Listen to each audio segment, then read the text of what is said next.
Hey, it's Simon here from iJump. I was in Dunedin quite recently, the end of May, and I got to meet the guys from Pocketsmith.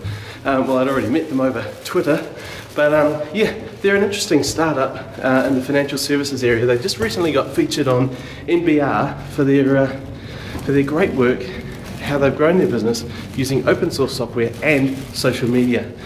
Great guys, so here they are. We started blogging from the get-go. You know, it's the simplest thing that we could do, and we felt that our blog's going to be not so much a driver traffic, more of a documentary or a log of what we were doing and our successes, our failures. And we figured that even if the business didn't go anywhere, at least there's a trail of what happened, and so that people actually commented and say, "Hey, thanks very much for your post, guys. I feel like I'm part of it. You know, I'm part of the story." And blogs are probably like I don't know, they're probably the dinosaurs of social media now, slow moving. But we do attract interest from the variety of articles that we do write. Yeah. So I write sort of more of the like we're here, we're traveling, this is what we're doing stuff. James does more of the technical stuff, and Francois does the James and Jason suck.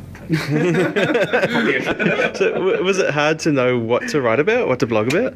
At the start it was, because things change so quickly. So every couple of days we're discovering new things about the business, and there's always something quite interesting to write about. Hey, we're still doing this thing, and it was quite a bit of fun. I mean, 4 weeks leading up to the TechCrunch interview with Jason Calacanis, that was pretty massive, because there's so much excitement in there.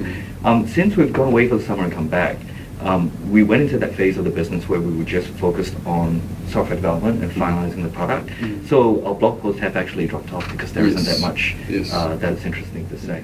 If I sort of start batching out a blog post, and then it's like, well, I've actually learned more than that since then, but Christ, I've got these other 1,000 things to do, so I have to sort of try and nail those bits and pieces before getting a blog post up about about any particular technical issue that we've struck and solved. So if I want to talk about sort of marketing issue or challenges we had, I'd like to be able to document and back it up with some documentation, but I don't have the time to do it.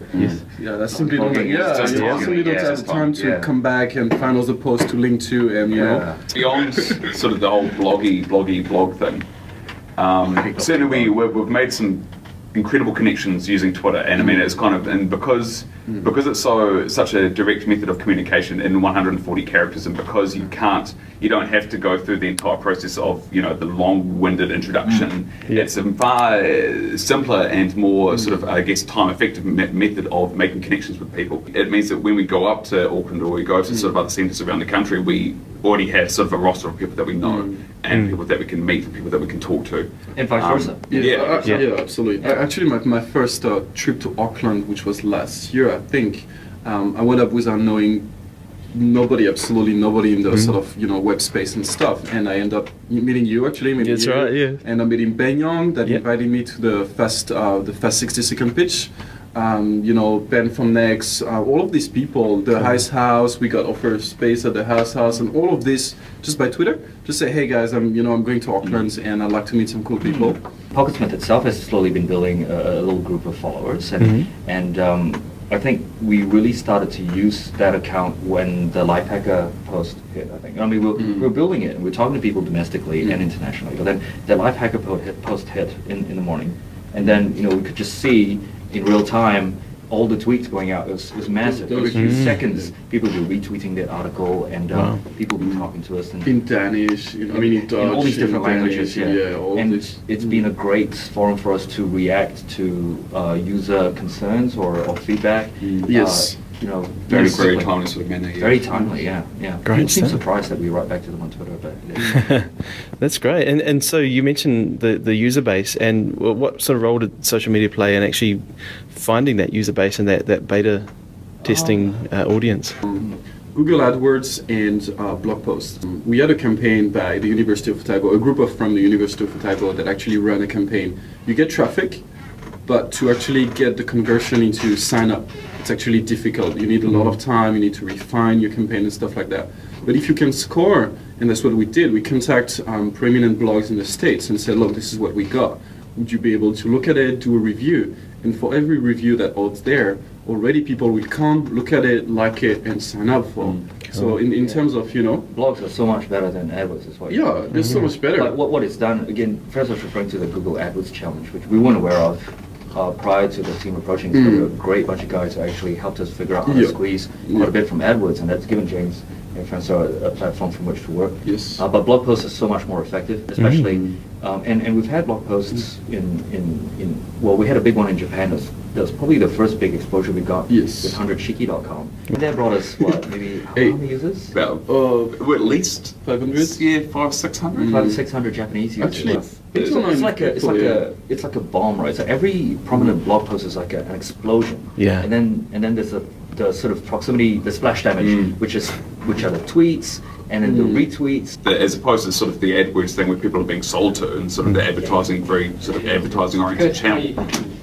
They're very much more, feels more word of mouth. Like, these are trusted people within these particular rounds, whether it's, financial planning or whether it's, this is a cool web application, things like that. And so their opinion means more than anything that we can tailor and write and whack into an AdWords campaign, no matter how good our landing pages are, no matter anything else.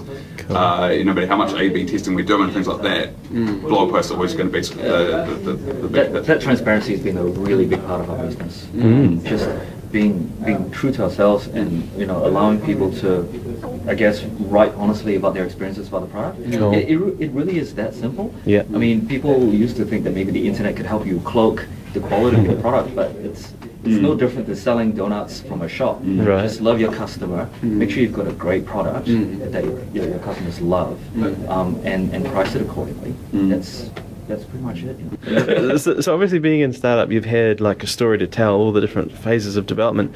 What about when you kind of hit that sort of normality of just being a business that's running as usual? Do you think you'll ever get to that stage, A, and B, what will you sort of blog and tweet about then?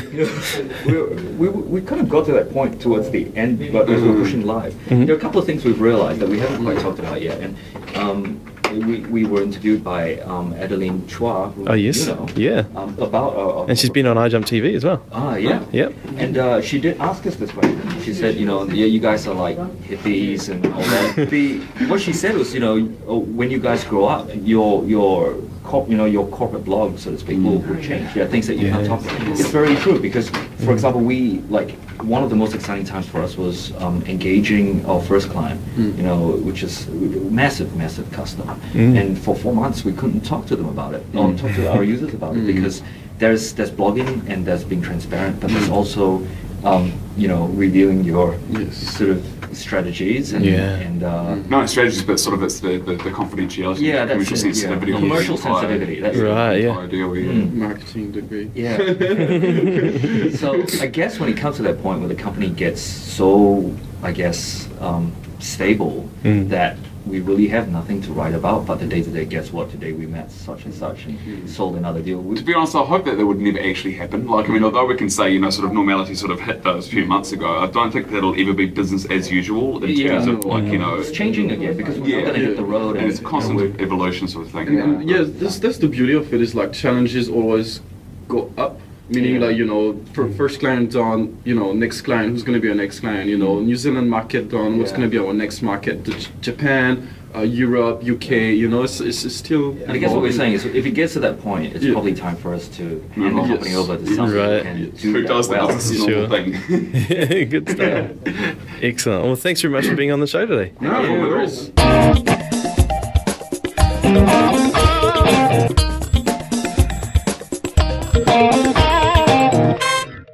Cool.